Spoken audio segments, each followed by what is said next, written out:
Middle ഈസ്റ്റിൽ ഇസ്രയേലിന് ആണവായുധങ്ങൾ ഉള്ളിടത്തോളം കാലം ഇസ്രയേലിന്റെ ആധിപത്യം നിലനിൽക്കും. ഇസ്രയേൽ ആധിപത്യം നിലനിൽക്കുന്നിടത്തോളം കാലം US മിഡിൽ ഈസ്റ്റിൽ തന്നിഷ്ടം കാണിച്ചുകൊണ്ടേയിരിക്കും. USന്റെ നിയന്ത്രണത്തിലായിരിക്കും കാര്യങ്ങൾ. US മാത്രം ഇവിടെ ഒറ്റയ്ക്ക് ഇസ്രയേലിന്റെ സഹായത്തോടെ ഭരിക്കുന്നത് പ്രധാനപ്പെട്ട മറ്റു ചില രാജ്യങ്ങൾ ആഗ്രഹിക്കുന്നില്ല. അതുകൊണ്ട് അവർ ഇറാനെ ഒരു ആണവ ശക്തിയാകാൻ ആഗ്രഹിക്കുന്നു. ഇറാൻ ഈ ഹൂതികൾ, ഹിസ്ബുള്ള, ഹമാസ് എന്നിവരുമായി ചേർന്ന് നടത്തുന്ന പ്രോക്സി യുദ്ധം US-നും ഇസ്രയേലിനും പലപ്പോഴും തലവേദനയായി മാറിയിട്ടുണ്ട്. അടിസ്ഥാനപരമായി ഇറാൻ ഒരു ആണവ രാജ്യമായാൽ ഇസ്രയേലിനെ മുൻനിർത്തിയുള്ള അമേരിക്കയുടെ ചതുരംഗം കളി അതോടെ അവസാനിപ്പിക്കപ്പെടും. എന്തിനാണ് ഇസ്രയേൽ ഇറാനെ ആക്രമിക്കുന്നത്? ഇറാൻ ഒളിഞ്ഞും തെളിഞ്ഞും ഇസ്രയേലിനെതിരെ പോരാടുന്നത് എന്തിനാണ്? സത്യത്തിൽ അമേരിക്കയ്ക്ക് എന്താണ് ഈ പശ്ചിമേഷ്യയെ അശാന്തിയിലേക്ക് തള്ളിവിടുന്നതിനുള്ള റോൾ? അറിയാം ഈ ചെറിയ വീഡിയോയിൽ. സ്വാഗതം എല്ലാവർക്കും മറ്റൊരു വീഡിയോയിലേക്ക്. ചാനൽ സബ്സ്ക്രൈബ് ചെയ്യാൻ മറക്കാതിരിക്കുക. കമന്റുകളും അഭിപ്രായങ്ങളും തീർച്ചയായും പങ്കുവെക്കുക. ലോകത്തിലെ ഏറ്റവും വലിയ 5 അല്ലെങ്കിൽ 10 എണ്ണ ശേഖരങ്ങളിൽ ആദ്യത്തെ 5-ലെ 3 രാജ്യങ്ങൾ Iran, Iraq, Saudi Arabia, middle ഈസ്റ്റിലാണ്. ഭൂപടത്തിൽ ഈ ചെറിയ പ്രദേശം നോക്കൂ. ഒരുപക്ഷെ ലോകത്തിന്റെ എണ്ണ വിപണി നിയന്ത്രിക്കുന്നത് ഇവിടെ നിന്നാണ്. ലോകത്തിലെ ഏറ്റവും വലിയ ആണവായുധ ശേഖരമുള്ള രാജ്യങ്ങളെക്കുറിച്ച് ഞാൻ നിങ്ങളോട് ചോദിച്ചാൽ നിങ്ങൾക്ക് US, Russia, UK, France, China, India, Pakistan എന്നിവയുടെ എല്ലാം പേരുകൾ ലഭിക്കും. എന്നാൽ മിഡിൽ ഈസ്റ്റിലെ ഒരു എണ്ണ ഉൽപ്പാദക രാജ്യത്തിന്റെയും പേര് നിങ്ങൾക്ക് ആണവായുധങ്ങളുടെ പട്ടികയിൽ കാണാൻ കഴിയില്ല. അവരെ ഒരിക്കലും അങ്ങനെയാകാൻ ലോകം അനുവദിക്കുകയുമില്ല. ഇറാൻ ആണവായുധം നിർമ്മിക്കുന്നുണ്ടെന്ന് നിങ്ങൾ പറഞ്ഞേക്കാം. അതിന് പിന്നിലും ഒരു വലിയ കളിയുണ്ട്. മിഡിൽ ഈസ്റ്റിൽ ഇസ്രയേലിന് ആണവായുധങ്ങൾ ഉള്ളിടത്തോളം കാലം ഇസ്രയേലിന്റെ ആധിപത്യം നിലനിൽക്കും. ഇസ്രയേൽ ആധിപത്യം നിലനിൽക്കുന്നിടത്തോളം കാലം US മിഡിൽ ഈസ്റ്റിൽ തന്നിഷ്ടം കാണിച്ചുകൊണ്ടേയിരിക്കും. USന്റെ നിയന്ത്രണത്തിലായിരിക്കും കാര്യങ്ങൾ. US ഈ രീതിയിൽ തന്നിഷ്ടം കാണിക്കുന്നത് ചൈനയും റഷ്യയും ഒട്ടും ആഗ്രഹിക്കുന്നില്ല. അതുകൊണ്ട് അവർ പതിയെ ഇറാനെ പിന്തുണയ്ക്കുന്നു. ഇറാൻ കൂടുതൽ ശക്തമാവണം. ആണവായുധങ്ങളിലൂടെ മാത്രമേ ഇറാന് മിഡിൽ ഈസ്റ്റിൽ ആധിപത്യം സ്ഥാപിക്കാൻ കഴിയൂ. ആണവ പ്രതിരോധത്തെക്കുറിച്ച് നിങ്ങൾ കേട്ടിട്ടുണ്ടാവും. 2 ആണവശക്തികൾ പരസ്പരം ഒരിക്കലും ഒരുപാട് കാലം പോരടിക്കില്ല. 2 ആണവശക്തികൾ തമ്മിൽ യുദ്ധം നടക്കുന്നത് ലോകം അനുവദിക്കില്ല എന്നതാണ് സത്യം. ഇപ്പോൾ ഇസ്രയേലിനെ കുറിച്ച് പറഞ്ഞാൽ അവർക്ക് ഇറാനെ എത്ര വേണമെങ്കിലും ആക്രമിക്കാം, അല്ലെങ്കിൽ പാലസ്തീനികളെ അവരുടെ സൗകര്യാനുസൃതം കൊല്ലാൻ കഴിയും. ഇറാൻ ആണവശക്തിയായി മാറിയാൽ ഈ യുദ്ധം സന്തുലിതമാകും. ലോകം അത് സംഭവിക്കാൻ അനുവദിക്കില്ല. ഇറാന് ആണവായുധം നൽകി ഈ മേഖലയിൽ ശക്തി സന്തുലനം കൊണ്ടുവരാൻ ശ്രമിക്കുകയാണ് US-നെതിരായ രാജ്യങ്ങൾ. US മാത്രം ഇവിടെ ഒറ്റയ്ക്ക് ഇസ്രയേലിന്റെ സഹായത്തോടെ ഭരിക്കുന്നത് പ്രധാനപ്പെട്ട മറ്റു ചില രാജ്യങ്ങൾ ആഗ്രഹിക്കുന്നില്ല. അതുകൊണ്ട് അവർ ഇറാനെ ഒരു ആണവ ശക്തിയാകാൻ ആഗ്രഹിക്കുന്നു. അതുവഴി ശക്തി സന്തുലനം ഉണ്ടാകാനും. ഇന്ത്യ ഒരു ആണവ ശക്തിയായപ്പോൾ പാകിസ്ഥാനെ ആണവായുധങ്ങൾ നിർമ്മിക്കാൻ പല രാജ്യങ്ങളും സഹായിച്ചതായി നമുക്കറിയാം. ഇറാനിയൻ ആണവ പദ്ധതി വളരെ സങ്കീർണമായ അവസ്ഥയിലാണ്. ആണവായുധങ്ങൾ നിർമ്മിക്കാൻ യുറേനിയം 235 എന്ന ഐസോട്ടോപ്പ് ആവശ്യമാണ്. എന്നാൽ പ്രകൃതിദത്തമായി ലഭിക്കുന്ന യുറേനിയം കൂടുതലും യുറേനിയം 238 ആണ്. ഈ യുറേനിയം 238നെ സമ്പുഷ്ടീകരിച്ചാണ് യുറേനിയം 235 ഉണ്ടാക്കുന്നത്. ഈ പ്രക്രിയയാണ് യുറേനിയം സമ്പുഷ്ടീകരണം എന്ന് നമ്മൾ പറയുന്നത്. ഇറാൻ യുറേനിയം സമ്പുഷ്ടീകരണം നടത്തുന്നുണ്ട്.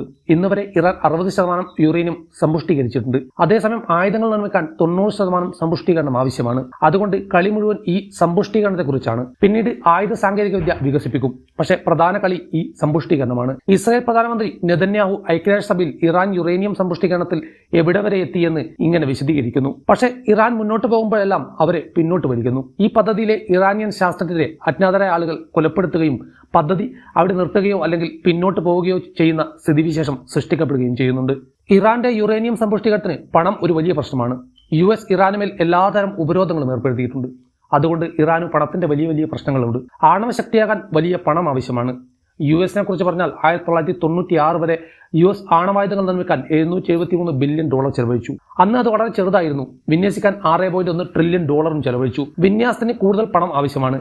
ഒരു ആറ്റോമിക് ഓഡിറ്റ് എന്ന പേരിൽ നിങ്ങൾക്ക് ഇന്റർനെറ്റിൽ ഒരു ഫയൽ ലഭിക്കും. അതിൽ ഇതിന്റെ എല്ലാ രേഖകൾ കാണാൻ സാധിക്കും. ഇറാനുമേൽ പണത്തിന്റെ പ്രശ്നമുണ്ട്. അതോടൊപ്പം ഇസ്രയേലും സൗദി അറേബ്യയും ഇറാന് വലിയ വെല്ലുവിളിയാണ്. ഈ 2 രാജ്യങ്ങളും ഇറാൻ അവിടെ ശക്തനാകാൻ ആഗ്രഹിക്കുന്നില്ല. ഇറാനും സൗദിയും ഇസ്ലാമിക് വിപ്ലവത്തിന് മുമ്പ് സുഹൃത്തുക്കളായിരുന്നു. പക്ഷേ അതിനുശേഷം അവർക്കിടയിൽ വലിയ ശത്രുതയുണ്ടായി. മിഡിൽ ഈസ്റ്റിലെ ഏറ്റവും പഴയ രാജ്യമാണ് ഇറാൻ. അതിന് വളരെ വലിയ ചരിത്രമുണ്ട്.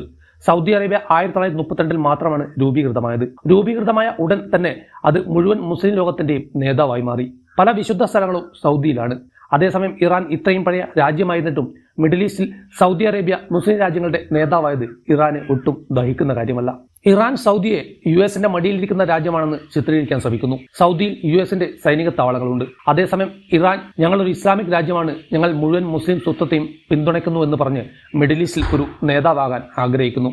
ഇതൊക്കെ കാരണം സൗദി അറേബ്യയും ഇറാനും തമ്മിൽ വലിയ ശത്രുതയുണ്ടായി. മിഡിൽ ഈസ്റ്റിൽ ഏത് സംഘർഷം നോക്കിയാലും സൗദി അറേബ്യയും ഇറാനും തങ്ങളുടെ താല്പര്യങ്ങൾ സംരക്ഷിക്കാൻ എതിർവശത്ത് നിലനിൽക്കുന്നതായി കാണാൻ സാധിക്കും. ഉദാഹരണത്തിന് ബഹ്റൈനിലെ സംഘർഷത്തിൽ ഇറാൻ ഷിയ വിഘടനവാദ ഗ്രൂപ്പുകളെ പിന്തുണച്ചു. എന്നാൽ സൗദി ബഹ്റൈനിലെ രാജവാഴ്ചയെ പിന്തുണച്ചു. അതുപോലെ ലബനനിൽ ഇറാൻ ഷിയ ഭൂരിപക്ഷമുള്ള ഹിസ്ബുള്ളയെ പിന്തുണച്ചു. അതേസമയം സൗദി അറേബ്യൻ ലബനനിലെ സർക്കാരിനെ പിന്തുണച്ചു. യമനെക്കുറിച്ച് പറഞ്ഞാൽ ഇറാൻ ഷിയ ഭൂരിപക്ഷമുള്ള ഹൂതി വിമതരെ പിന്തുണയ്ക്കുന്നു. അതേസമയം സൗദി യമനിലെ സർക്കാരിനെയും സുന്നി ജനതയും പിന്തുണയ്ക്കുന്നു.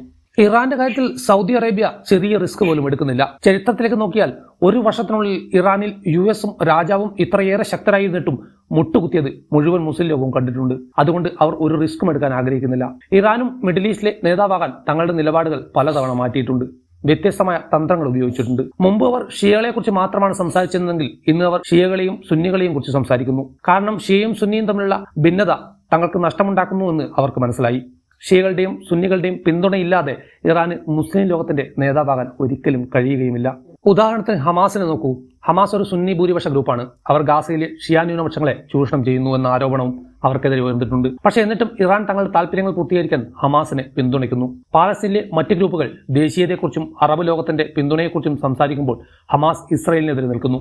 അതുകൊണ്ടാണ് ഹമാസും ഇറാനും തമ്മിൽ നല്ല ബന്ധം. ഇസ്രായേലിനെതിരെ ഇറാൻ ഏതൊരു സാഹചര്യത്തിലും നിലകൊള്ളണം. കാരണം ഇവിടെ നിന്നാണ് അവരുടെ താല്പര്യങ്ങൾ പൂർത്തിയാകാൻ തുടങ്ങുന്നത്. ഒന്നാമതായി ജെറുസലേമിൽ മതപരമായ തർക്കമുണ്ട്. ഇറാൻ മുസ്ലിം ലോകത്തിന്റെ നേതാവാകാൻ ആഗ്രഹിക്കുന്നുണ്ടെങ്കിൽ മതപരമായ തർക്കത്തിൽ മുസ്ലിങ്ങളുടെ ഒപ്പം നിന്നില്ലെങ്കിൽ അത് നടക്കില്ല. രണ്ടാമതായി ഇസ്രായേൽ ഒരു ജൂത രാജ്യമാണ്.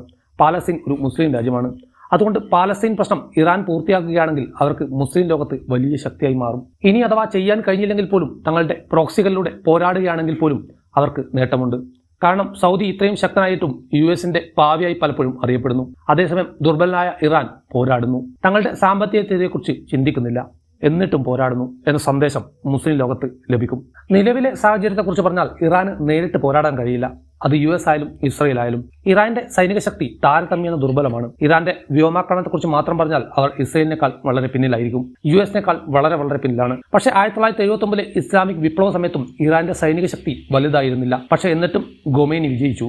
ഇറാനിൽ ഇസ്ലാമിക് വിപ്ലവം വന്നു. ഇറാൻ ഈ ഹൂതികൾ, ഹിസ്ബുള്ള, ഹമാസ് എന്നിവരുമായി ചേർന്ന് നടത്തുന്ന പ്രോക്സി യുദ്ധം യുഎസിനും ഇസ്രായേലിനും പലപ്പോഴും തലവേദനയായി മാറിയിട്ടുണ്ട്.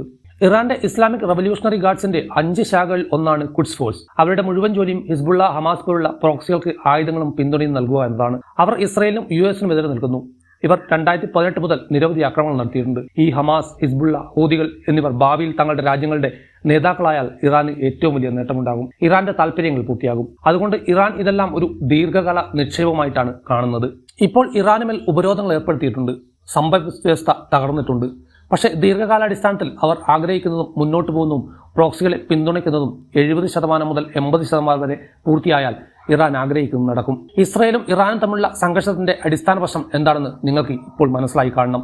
അടിസ്ഥാനപരമായി ഇറാൻ ഒരു ആണവ രാജ്യമായാൽ ഇസ്രായേലിനെ മുൻനിർത്തിയുള്ള അമേരിക്കയുടെ ചതുരംഗം കളി അതോടെ അവസാനിപ്പിക്കപ്പെടും. ചൈനയും റഷ്യയും അടക്കമുള്ള പ്രധാനപ്പെട്ട പല രാജ്യങ്ങളും ഇതേ കാരണം കൊണ്ടാണ് ഇറാൻ ഒരു ആണവ രാജ്യമാകണമെന്ന് ആഗ്രഹിക്കുന്നത്. അവരെ പിന്തുണയ്ക്കുന്നതും അതോടൊപ്പം തന്നെ ഇറാന്റേതായ താല്പര്യങ്ങളുമുണ്ട്.